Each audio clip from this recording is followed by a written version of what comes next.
चीन अपनी नापाक करतूत को लेकर पूरी दुनिया में बदनाम हो रहा है। उसके माथे पर धोखेबाजी का दाग लगा है। आपको बता दें कि पूर्वी लद्दाख की गलवान घाटी में चीनी सैनिकों के साथ हुई हिंसक झड़प में भारतीय सेना के 20 जाबाज जवान शहीद हो गए।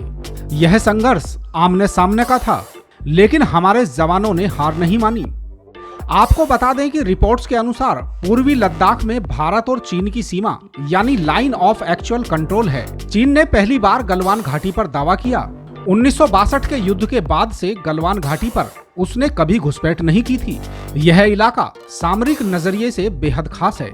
1993 से अब तक भारत व चीन के बीच 5 सीमा प्रबंधन समझौते हुए हैं, लेकिन चीन इनका पालन करने में गंभीर नहीं हुआ।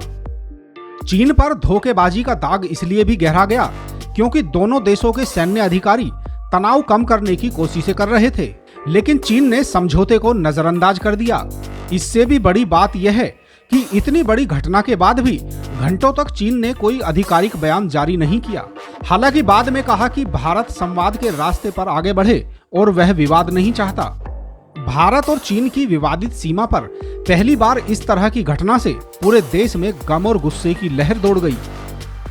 देशवासियों ने चीन निर्मित सामान की न सिर्फ होली जलाई, बल्कि उसके सामान के बाइकाट का भी फैसला किया।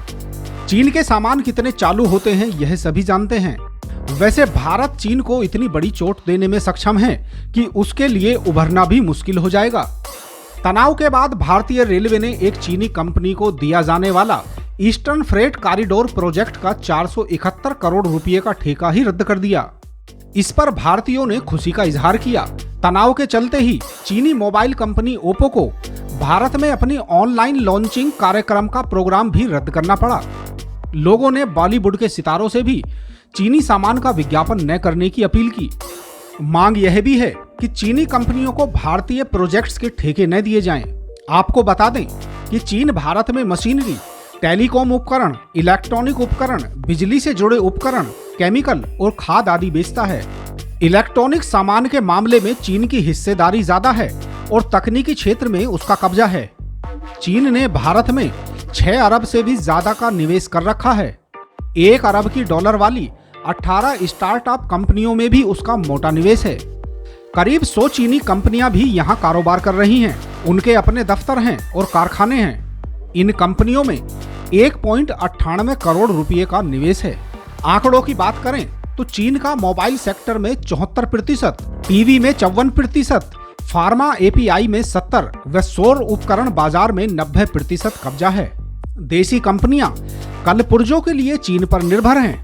चीन भारत का बड़ा व्यापारिक साझेदार है। भारतीय विदेश मंत्रालय की वेबसाइट के अनुसार साल 2018 में भारत व चीन के बीच 95.54 अरब डॉलर का कारोबार हुआ। भारत ने भी उसे 18.84 अरब डॉलर का सामान निर्यात किया। चालाक चीन भारत से कम सामान खरीदता है और अपना 4 गुने से भी ज्यादा सामान बेच देता है। यह भी साफ है कि चीनी सामान का बायकॉट करने के साथ ही भारत को दूसरे सस्ते विकल्प भी तलाशने होंगे, क्योंकि सस्ते का मोह ही भारतीयों को चीनी सामान की तरफ खींचता है।